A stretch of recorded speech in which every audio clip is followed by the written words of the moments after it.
So let me again introduce Helen Anne Sweeney. She is, as I said, a very active member in Bread, and she especially has been instrumental in this whole, let me see if I can get it right again, the non-police crisis response. And she's got a PowerPoint to share today about just the issues that come up with when there are situations and how things can be handled to like a ballot initiative that Brad is really supporting along with some other groups as well. So thank you for being here, Helen Ann, and we'll let you get started and know that like I can even see here come two people now, but they're going to be mingling in and then. Thank you.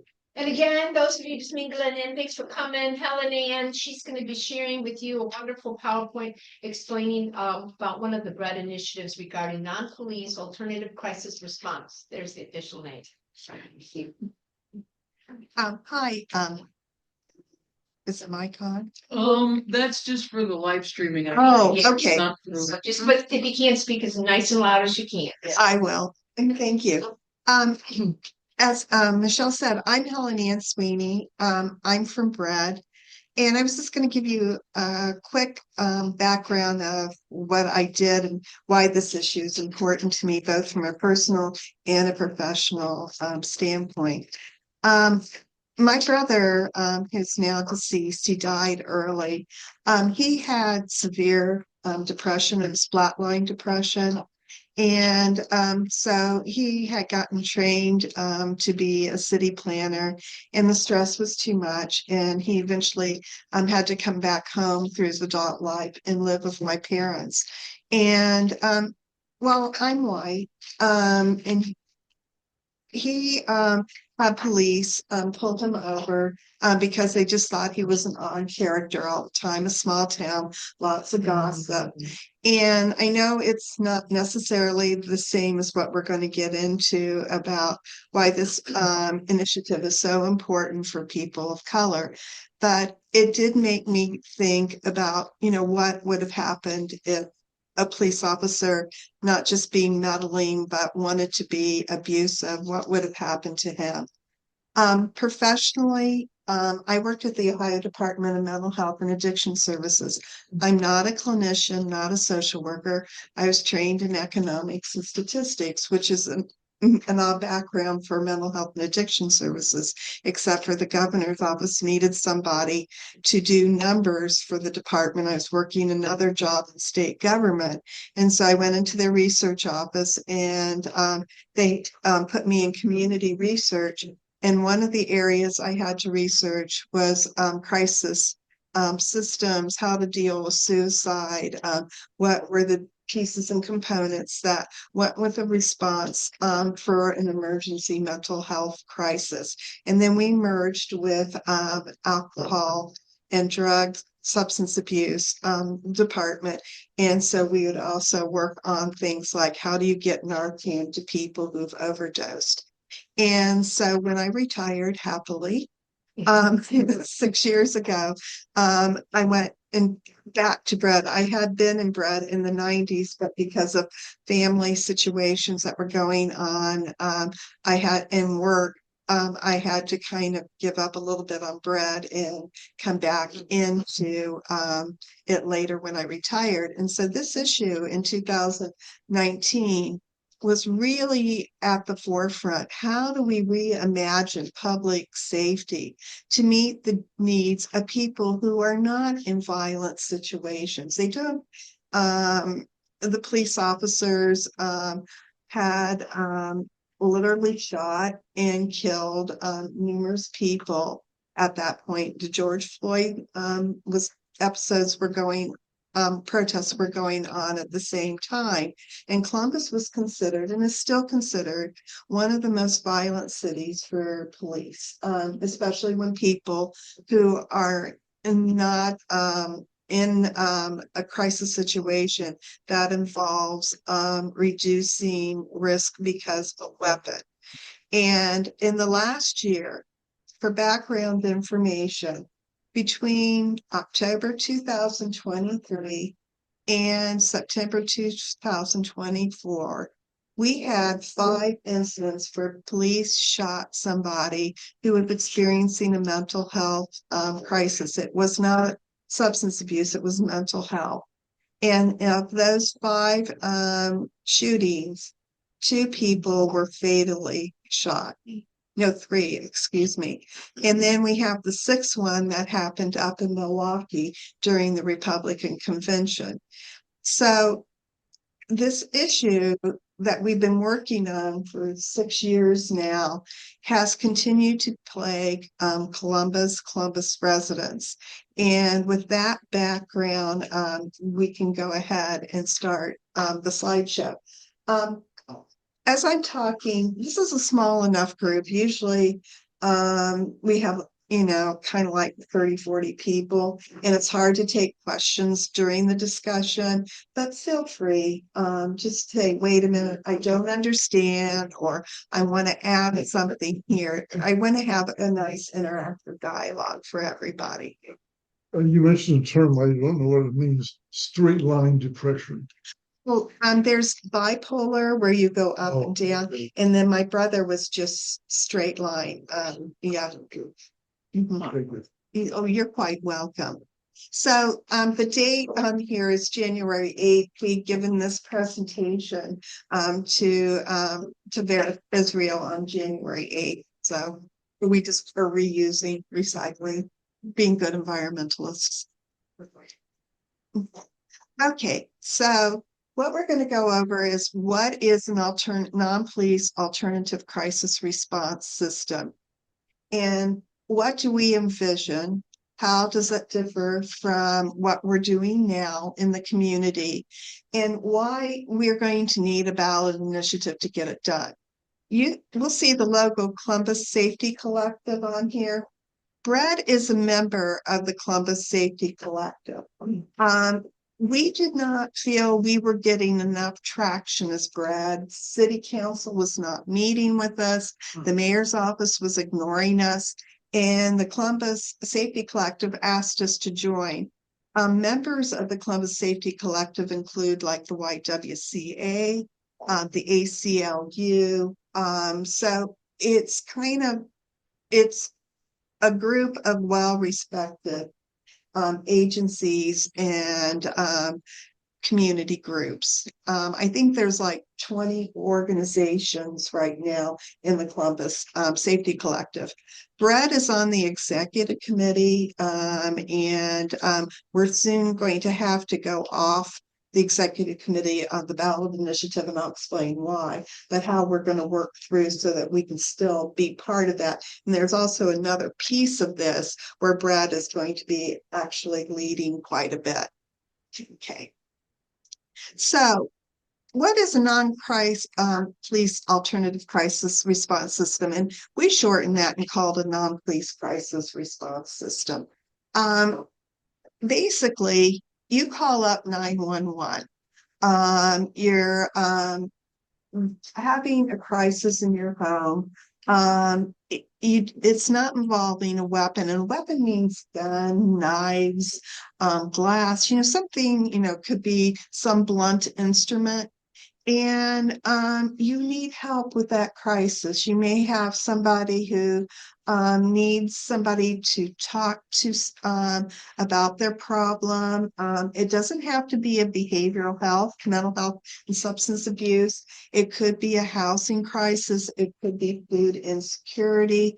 You may be having trouble with your neighbor. You need some mediation. So there's levels inside this crisis. There's the more urgent, and then there's kind of maybe a little bit more low level.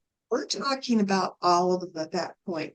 And we would even extend this in our model is that, somebody ran into me. I don't need a police officer, but we need somebody to come out and, take down the report.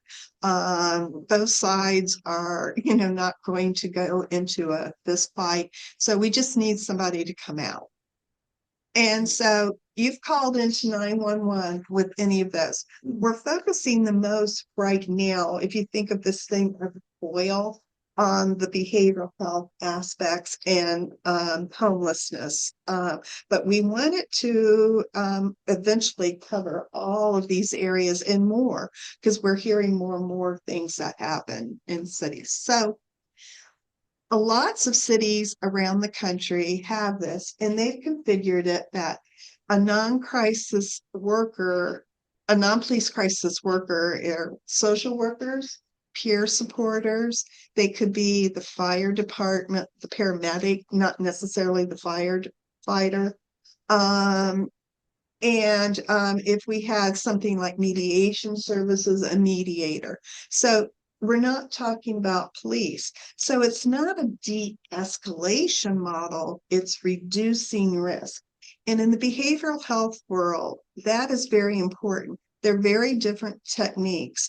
De-escalation is kind of more like, we want to get that gun away, whereas reducing risk, we're trying to prevent the person from, if they're in a behavioral health crisis, to go moving to violence, or we want to reduce what's harming them right at that point. So I keep trying to remind people we're not talking about de-escalation. They're different techniques. Okay, so there's these urgent requests that are going on. My son or daughter, my neighbor, they're experiencing a behavioral health crisis. They may need Narcan, which the fire department does, but we want to expand it into this.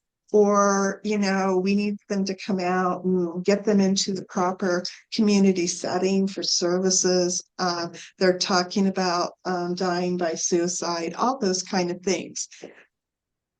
We want this to be a first responder like police. So that call comes in, it's urgent. And what's happening now is that those calls come in and the police nab them instead of it going into kind of this fragmented flow happening. So the call should be gotten to the first responder who's not a police officer, who's not a firefighter. And examples, as I keep saying about what these calls are, I want to keep emphasizing that it's mental health, substance abuse under the rubric of behavioral health, food insecurity. My neighbor hasn't eaten for 5 or 6 days. The pantries are closed. We need to get them help right away. Somebody was just evicted, or we see a homeless person. And then also, and like other cities, we want our workers to go out before even the crisis happens and do wellness checks, go into the homeless encampments and make sure people are okay. No judgments being passed that they're homeless. We're just trying to get them if they need some help. Okay. So why should Columbus have a non-police crisis response? We know from personal stories from these 5 shootings that I brought up, and those are just in that 12-month period. We've had shootings going on as far back as 2015, even longer than that, but ones that have been high publicity ones. And the city is paying a lot of money to settle those lawsuits, 5, 10, $15 million. The trauma that's not only caused to the person dying, to the neighborhood, even to the police officer. We want to see that stop happening. We know that police, they're good at what they're trained to do, and they are not trained in this realm. And we're putting them in a bad situation. We're putting the community in a bad situation. And we want us to align ourselves so that public safety embraces all of these things. We want people not to get involved in the criminal justice system. And we also want people not to have to go to the state or some of the more private ones mental health hospitals. Twin Valley isn't necessarily where somebody has to go.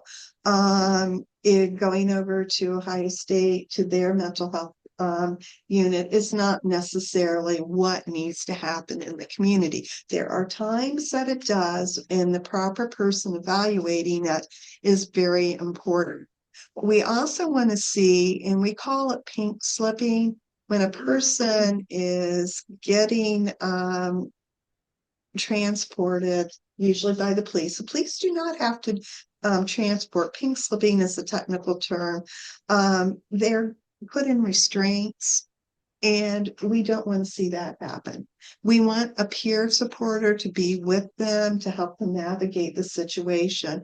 And we have a brand new crisis center here in Franklin County run by the Behavioral Health Board, and they can go there to be observed. They can also, be released back into the community. And if you have a peer supporter helping to navigate, getting them hooked up to the right services, making sure if they were suicidal, judging what that suicide risk is, do they need somebody immediately, 24 hours, etc. That is not what police are trained to do. That is why Columbus needs this. Is there community support? There is lots of community support. In 2020, I don't know if anybody participated in the Reimagining Public Safety Initiative that the city did. And there was a big survey that was taken, and 80% of the people who took that survey, now there is biases in the survey, but I think we can still kind of say, yeah, there was community support here. They said that they thought it would be very good to have non-police first responders going out on these calls. And so the Columbus Safety Collective was involved in that part.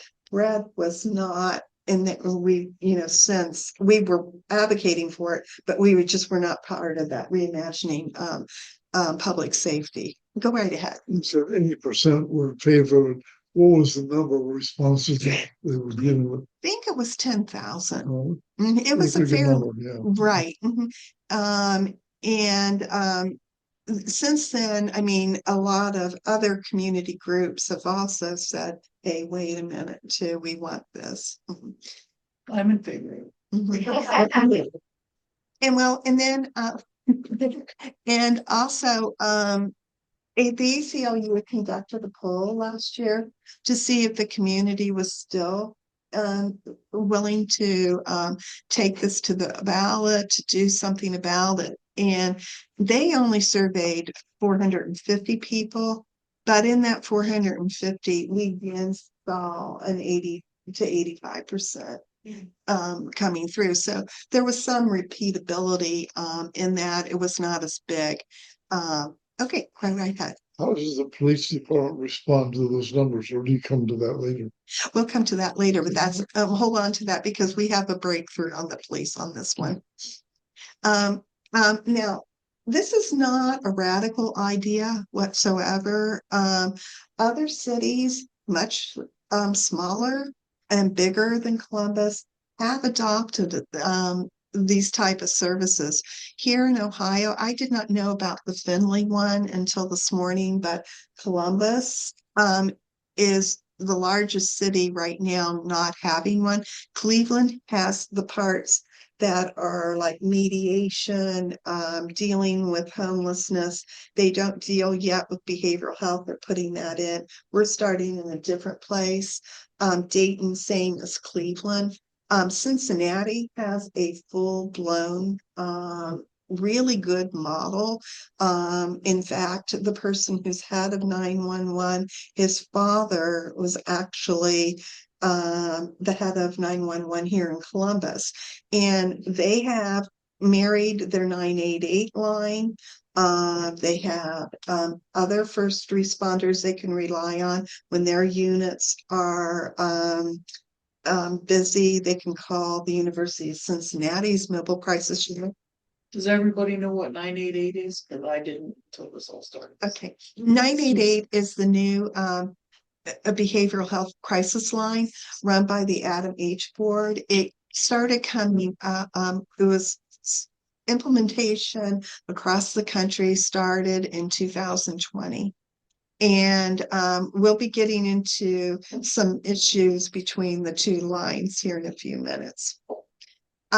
So they also have follow-up and various systems. Another really good model, if you go out online, is Durham's St. Pete, which is kind of a comparable size to us. Albuquerque, Denver, Los Angeles, Chicago has one. So these are not radical systems whatsoever. They're very central, mainstream services that are starting to happen. Okay, so Columbus is lagging behind, very much so. Okay, now some suggested reading that I would talk for you guys to think about before we get into some more deeper parts of this.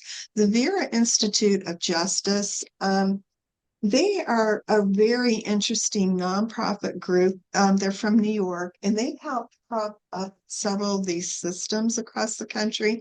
And they come into the community, they'll sit down with the community, sit down with public officials, and they will help tailor the system to what the community needs. But they've done some very interesting evaluations and shown, what progress these have made. And they'll talk about the shortcomings too, but I really recommend, if you're interested, to find out what's going on nationally. The Vera Institute of Justice, we've talked to them at the collective has several times, nice people. Now, the non-police emergency response in St. Petersburg, Florida, there's a nice, if you just put non-police emergency response St. Petersburg, Florida, you will get the economic mobility catalog to come up. The police chief literally in 2020 said, wait a minute, I think we need to do something. He was a very much behind St. Petersburg getting a model. They have an agency that takes all these 911 calls, and they go out into the community. And at first, police were balking. They were saying they didn't want this. And now it's kind of like when they see a problem out in the community, they call in the workers, and it's a 24/7 service availability. Cincinnati's is also 24/7. Okay, so now, as I've mentioned, what other cities have these services?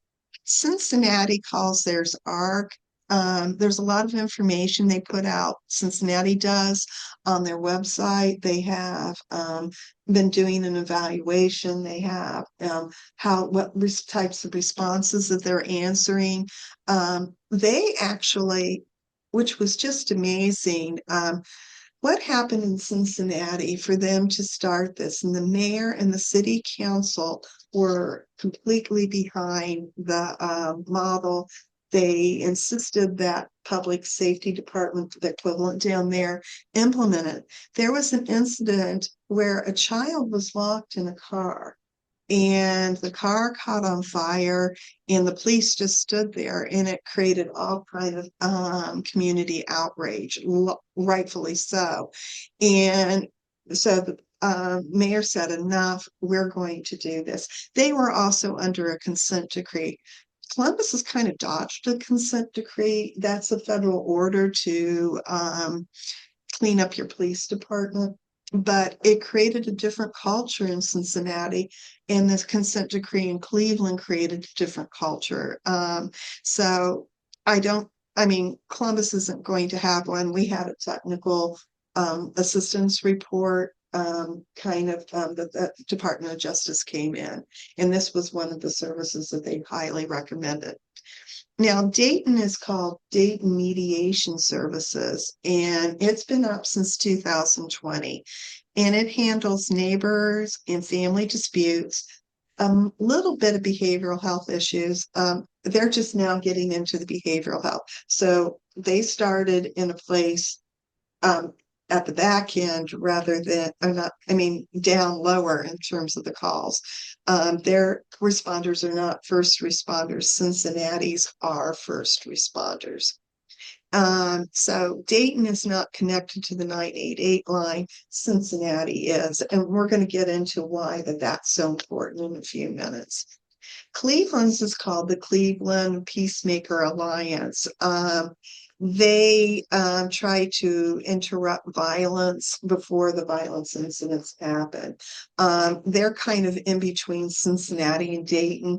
They're trying to get connected to 988 in the right way with the protocols. And Shaker Heights, theirs is starting out with the behavioral health services, and they're working back into the other types of calls, which is what we're hoping Columbus would do too. So we've got, 4 models around the state, and Cincinnati is considered a lot more conservative community than Columbus, and they were able to do it. They did theirs in 6 months. St. Petersburg did theirs in 6 months. So, when you have political support, mayor and the council behind you, you get it done. Mhm. Okay, now I'm going to get technical here and stop me when you don't understand what I'm saying.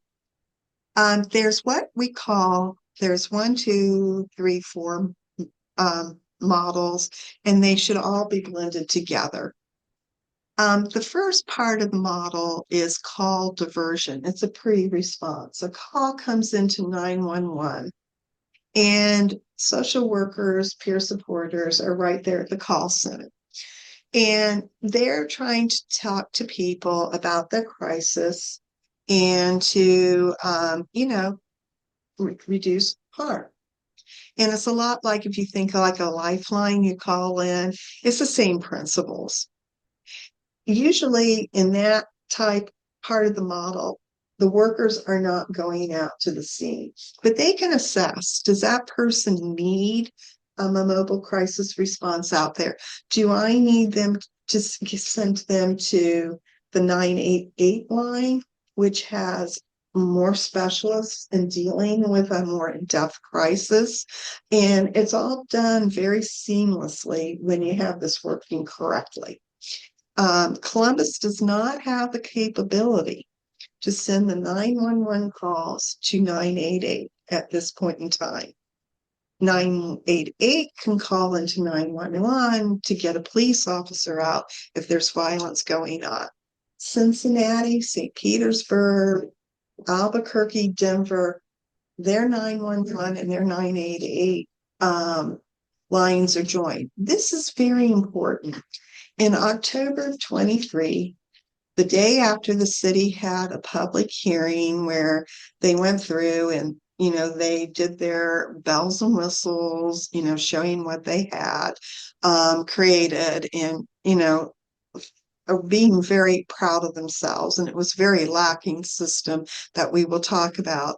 A call came in to 911 asking for a social worker. It was during the hours of operation. It was 9:30 at night.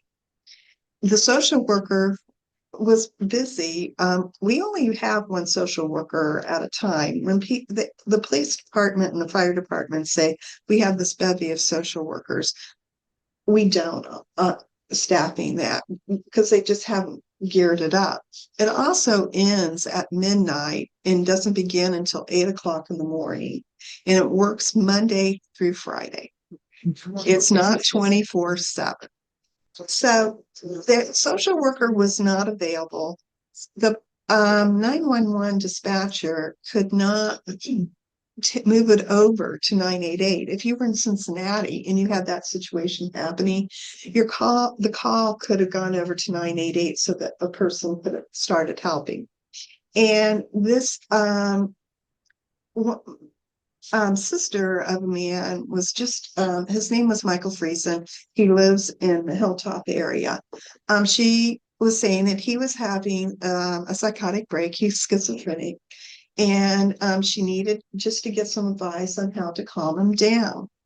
And so the police snapped the call, and they renamed the call to domestic violence, recoded it to domestic violence because Michael Friesen had a knife, but none of the family members were scared. There was like 6 members in the apartment. They just needed to know how to calm him down. So the police go out, and one of the police officers was CIT trained. They're supposed to be certified in dealing with these kind of situations. And they escalate the situation. They say they have a warrant for Michael's arrest for an outstanding warrant for something that happened a while back. And then he got all freaked out. The sister's coming out and she's saying, "Hey, wait a minute, we just need some help here." And they decided that the whole family was in danger. They spent 10 minutes. They never called back in to the social worker to help them out to, talk to Michael, which they say is part of the model. And we are finding more and more instances where they don't do that. And so they stormed the apartment, and he had a dull knife. It wasn't even sharp from what we learned later.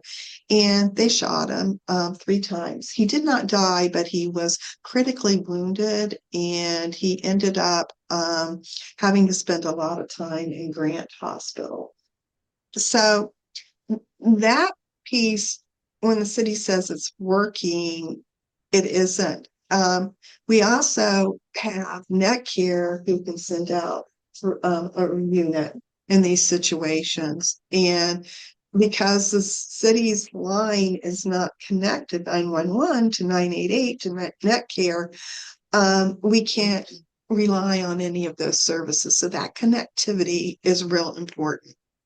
So now there's also the next part of the model, a co-responder with police. So that means a social worker goes out with a police officer.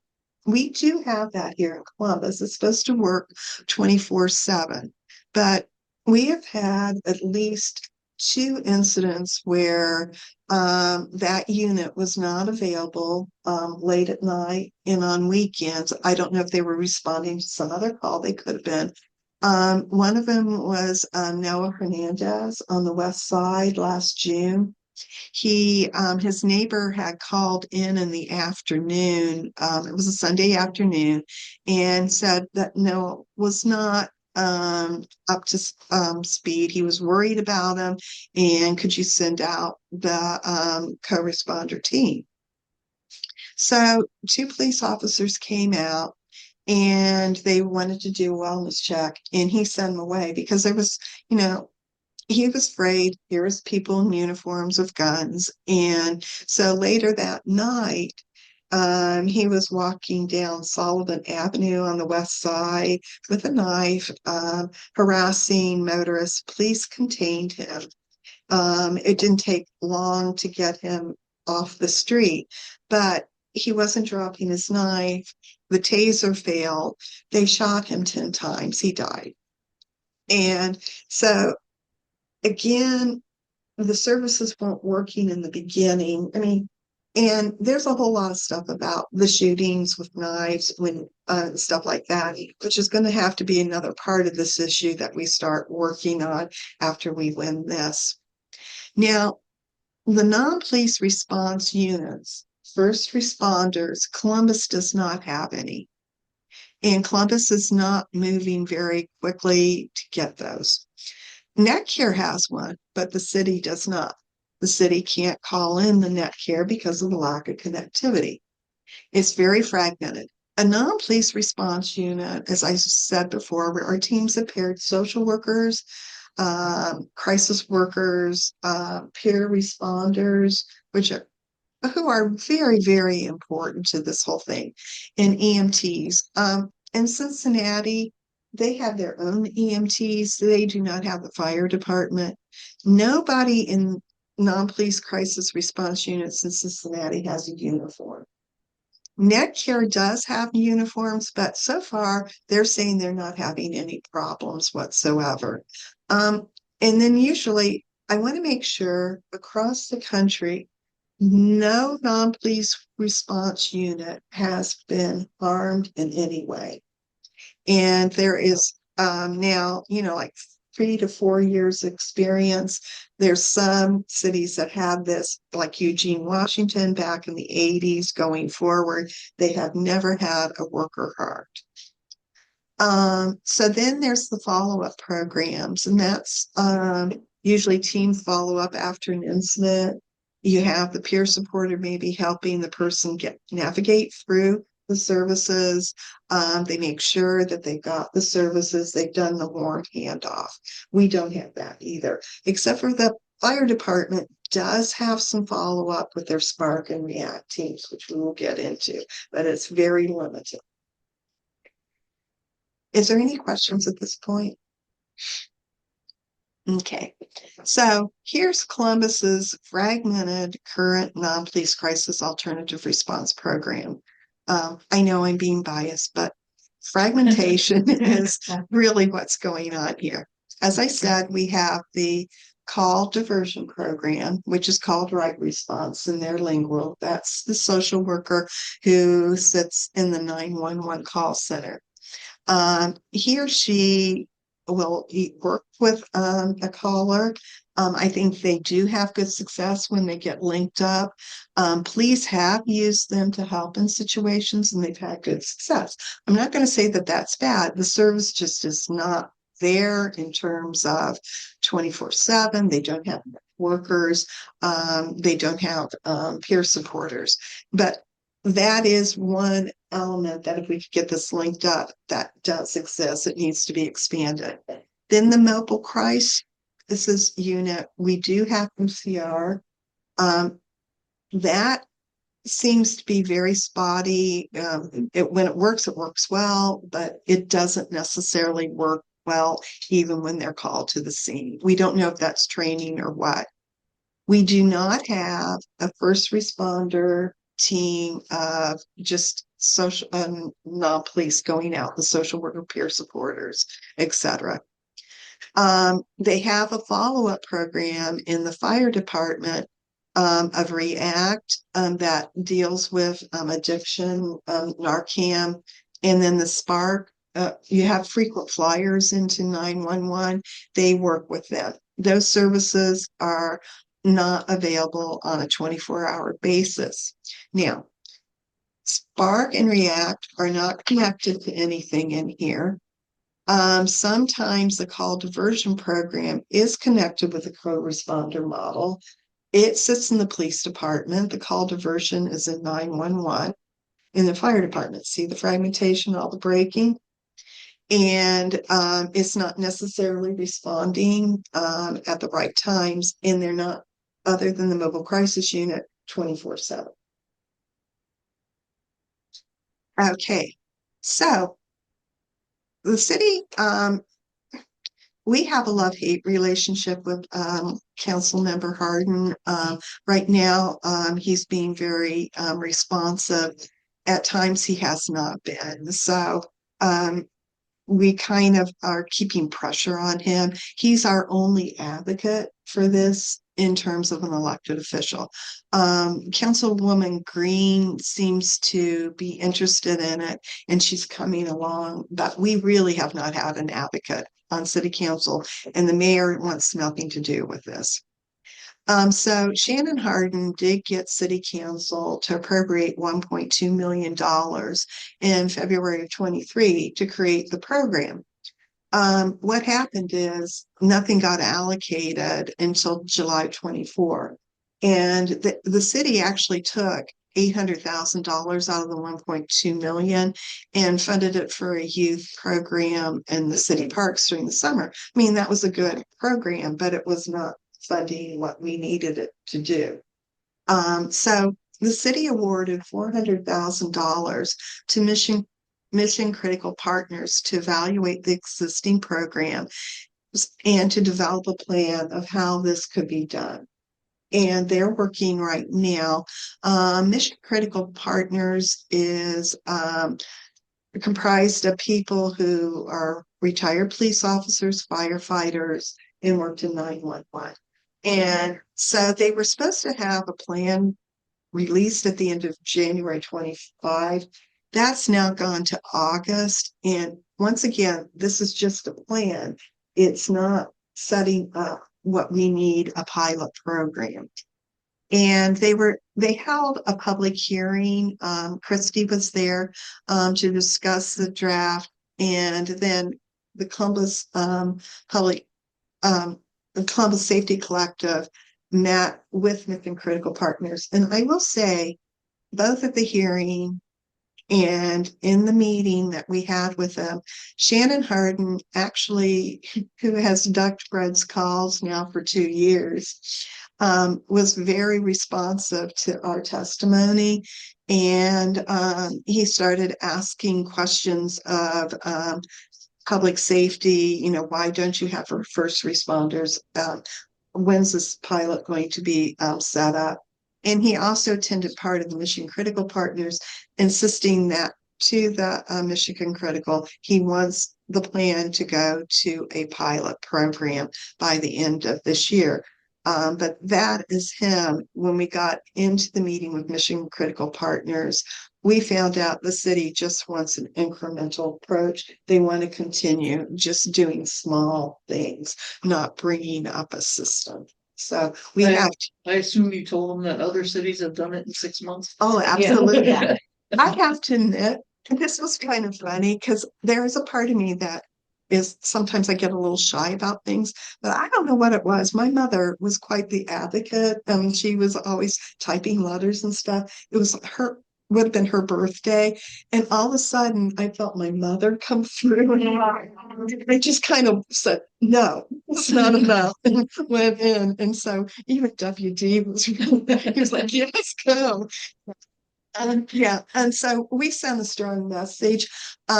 This is where Brad is going to be involved in helping shape that report. Disability Rights Ohio, who's on the collective, they're pairing up with us. We're doing as part of both Brad and the Columbus Safety Collective. And so we are going to be meeting with Mission Critical Partners on a regular basis, even if the report doesn't do what we want, the city doesn't adopt it. We want to say as advocates, we kept trying to get them to move in the right direction. Okay. Now, do Columbus citizens deserve better? I think we can all say yes. We need to have the option of having crisis workers in person respond to calls, not just to sit in the 911 call center. There are times they need to, but they need to be out there. We need to see somebody who has the skill set, who isn't dressed in a uniform with guns coming into a situation. We think it should be available. It should be reliable. Like when you call, you should be able to get that system or be transferred to 988, and you shouldn't have to worry what number you call, 988, 911. We think that it should be available 24/7. And we think Columbus residents deserve to be connected with appropriate services. There are times, having come from the Department of Mental Health and Addiction Services, yeah, you have to take somebody to Harding or to the state hospital or to the emergency room. They have cuts, but that should be a very low number. We should be treating people in the community. We should be helping them, and we should be getting those appropriate services. And if we are doing this through 911, you put then the right pressure on the system to get those services available. I mean, I know it sounds Pollyanna, but you're creating now, you're solving this. Our next issues have to be, those services have to be in place. And that's happening in these other cities like St. Petersburg and Cincinnati. They are developing more and more services in the community to deal with the long-term problems. Okay. So, are you gonna speak to what you think are the issues, the root of the resistance here in Columbus? Mm. Okay. Yes. Well, I'll do it right now. We thought, from what we were told by the mayor's office, both has Columbus Safety Collective and Brad. And that came from city council members that we talked to, Council Member Remy, Council Member Harden, that the mayor thought the FOP was fraternal order police was very much against this model, and the mayor did not want to cross the FOP. We found out in a meeting that the Columbus Safety Collective had 3 weeks ago. So this was after the last public hearing, that no, they are in favor of this system and they will actively support it. So we've got that barrier down. So we also find if you just kind of talk to some people inside public safety, like the regular workers, the 911 call center, which has now been taken out of the fire department, put on equal footing with fire and police. And I think that that's been some of Brad's public pressure, because we've mentioned that in every testimony we've had. They want to see the system too. We think it rests with the public safety director, Nick Sweeney Pashati. And we also think the police chief is not in favor of it, and the mayor is not. And we don't know. Is it a money thing now? I mean, like, so I've seen news reports, both the national news, of good programs that are going on out there. You've shared some of them. And this seems like we're way behind. Other places in Ohio are doing something, maybe not the same thing, But they got remnants started. yeah, Yeah. it's just mind-boggling to me. Is it a money thing? Like, are we prioritizing other things and the pot's not big enough, or what is it? We think part of it's the fire department has gotten so embedded into Spark and React, that they own that. And they don't want to admit that they have to expand that program. They've been a real barrier. Captain Mike Parrish, he's a good man, but he keeps saying he's got a world-class program. We think the other problem is that they don't understand you're paying $10 million out for these wrongful lawsuits. And that $10 million could have gotten this program up. I mean, when we get to talking about our ramping up, we're saying in 5 years, we want 10 million to do this program. And I think there's this resistance that, we have this stuff and you just aren't looking at it correctly type thing. And that's, I know, I shake my head about it because they have refused to go down to Cincinnati and talk to Cincinnati. When we talk about models, they run to models that we're saying cities like, why don't you go to Cincinnati? That's your, your gold standard here in Ohio. We also think that there's resistance from the Alcohol and Drug Addiction Mental Health Board. Erica Clark Jones was a administrator under Coleman, and then she took over board when Mr. Royer retired, and then she brought in people who were not experienced in behavioral health, and so she's made it much more complicated than it needs to be, and that's a lack of experience. And so she's kind of telling the city it's going to take at least 5 more years to get 911 and 988 connected. They're trying to do the whole county when the bulk of the problem is between the city of Columbus and 988. I mean, sure, Worthington and Bexley all need this, but if you solve Cincinnati's protocol problems, I mean, Columbus protocol problems first, you would get the bulk of the calls. And since that's where Cincinnati started, 980 is now branching out into the to the suburbs to do the connectivity, and they're getting that pretty closely. And then we've had a very fragmented behavioral health system here, much more so than in Cleveland and Cincinnati. Cincinnati has always had a really good social service. Even when I worked on welfare reform, they had no problems connecting systems together. We have never connected our systems together. Mhm. Okay, so the guiding values of this, because we say it should be engaged and endorsed by the community, which it is. We don't want it to be anti-racist. We want it to center on wellness. We do want it to. I mean, protect- yes, I'm sorry. Sorry about that. We want it to be centered on wellness. So that would be the wellness checks. It's got to be sustainable and replicable. So from shift to shift, it's got to operate the same. And why we're here is we've got to be able to create the tension to get this done. So we know that it's been engaged, endorsed by people through the different polling, through the different groups. I mean, In the interest of time, should we blow past this part? yes, let's go ahead.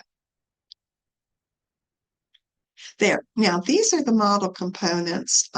Crisis response teams. The hallmark of ours, we want a community advisory board that will help with it will be there all the time, helping with implementation, reviewing, talking to the community, because community has no ability to talk to anybody. And also through what's going to need, over years to be expanded. It's got to be available 24/7.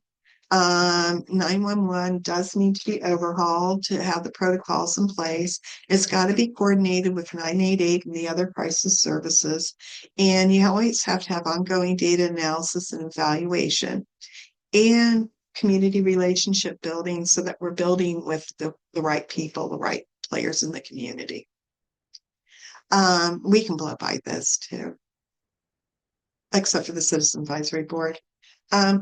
The Citizen Advisory Board would be unique component. Other cities don't have this, but they said that they should. It means that we own the program, not the police department, not the fire department.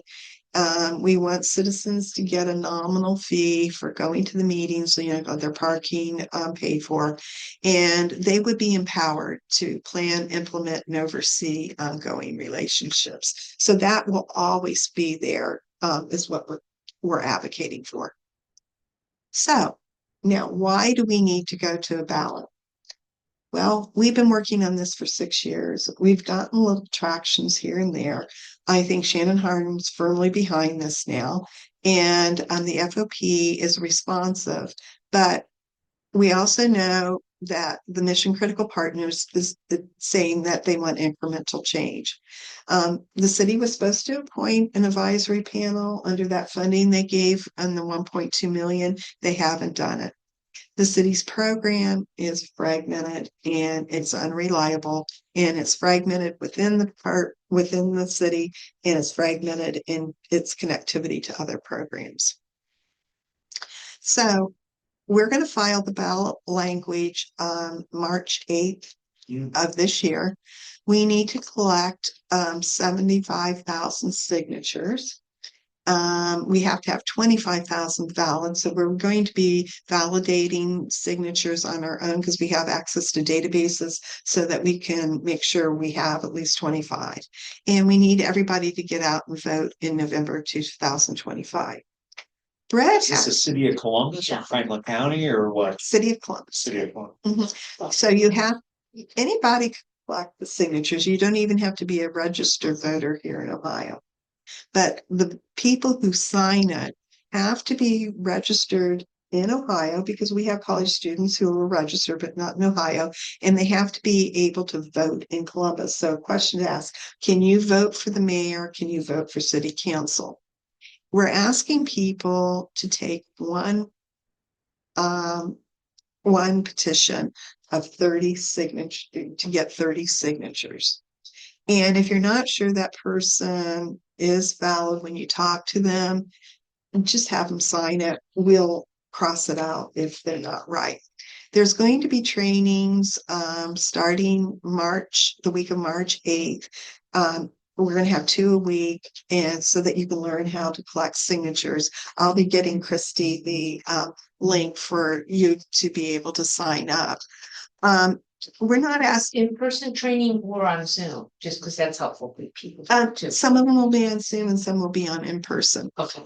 And we'll be, calling people. We want to collect, like with the volunteers, 15,000 signatures by April 15th. That will tell us is this go or a no-go. And we will tell the city we've got 15,000 signatures. This is, we've got people out there, and see if they'll be willing to negotiate. We also will be calling people who take the petitions. I don't have them yet because the city attorney's signing off on them. Zach Klein said there's no problem with it, but we just have to get them printed out. And we're asking people if you can get 30 signatures. We've got 100 Bread members signed up, Christy and Michelle are, and we're hoping more people can do it. Now, Bread officially is no longer, as of March, able to participate as an organization. I will be working with the collective, be the conduit as a volunteer, and you can use me as your team leader. And the reason we can't is because of House Bill 1, which was passed last summer to put Biden on the ballot. But they also put in that if you're an organization that may have gotten money to support, like Brad, for instance, you're from who is not a citizen of this country, then you cannot participate. You have to separate that money. So we would be putting your congregation in danger of an audit. You pass the audit, but why would you want to spend the money and have to sit down? And we know there was another ballot initiative that was going on up in Cleveland that they've already gotten harassed on this. So that's the reason we're separating. That's the reason we're talking to you today in your church starting March 8th. We'll just have to be communicating on the web and stuff like that. So if you're interested, we would like you to give Christy, if that's okay, your telephone number, your email address. We'll send you out when the when the trainings are. Now, there's other places if you really don't want to do it that are equally needed, because some people just don't want to go out and ask people to sign a petition. We're going to have people being able to verify those signatures at home.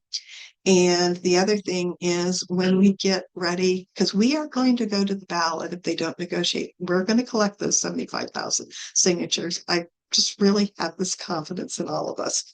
And you can also go out and help us, get contact lists made of people to call to get out and vote on November 2025.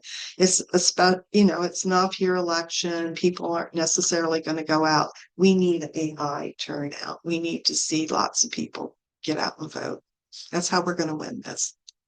And we have the language. We're saying after 7 years, the program we want $12 million. We're asking initially for $5 million and ramping it up.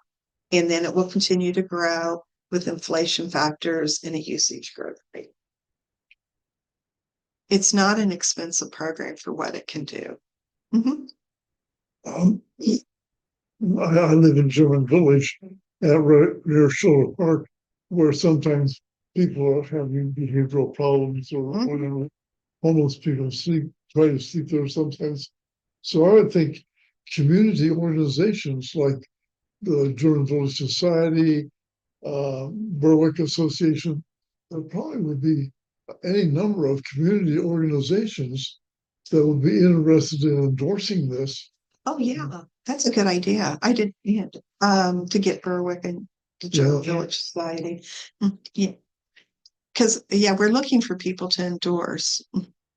Cause that's gonna help get out the vote. So when we're collecting signatures, though, we're not a representative of Brad. Correct. We are just an interested citizen Correct. who is trying to get this on the ballot. That's correct. Got it. Just want to make sure I was clear. I mean, Rob's been very supportive in getting out stuff about this, and the committee has been too. We just had to divorce ourselves because of House Bill 1. So the language of the bill, it's to say that they have to get a pilot program. Yes, they have to allocate $5 million going up to 12. And we specify the components that are needed, which we had up in the slideshow, including the Citizen Advisory Board and ongoing evaluation every 4 years, a full-blown evaluation. And the ballot language also specifies when they're supposed to start things like the pilot. The program's supposed to be available 24/7. We want to be reasonable and give them time over a 5 to 7 year period to get this in full scale. We are saying that it needs to stay in public safety, not go over to public health, because we thought we would have more fragmentation. Cincinnati's is that way, and the fire and police department would not be in charge of it. We think things work better if we can keep it all in the same cross-cutting thing. Oh, and it also says it has to be connected to other services too. I can get the ballot language to Christy to send out for people. And if you don't want to do it, I don't want to put pressure on anybody. It's just I'm very after working on 6 years, I'm kind of ready to give it done. And if you have personal stories, please share them because I can use them because that helps when we go out to talk to people. Well, thank you very much. Thank you. We will definitely get the word out about congregation and to some, like I know Mary Dennis is connected with the Berwick Civic Association, maybe do some contacts.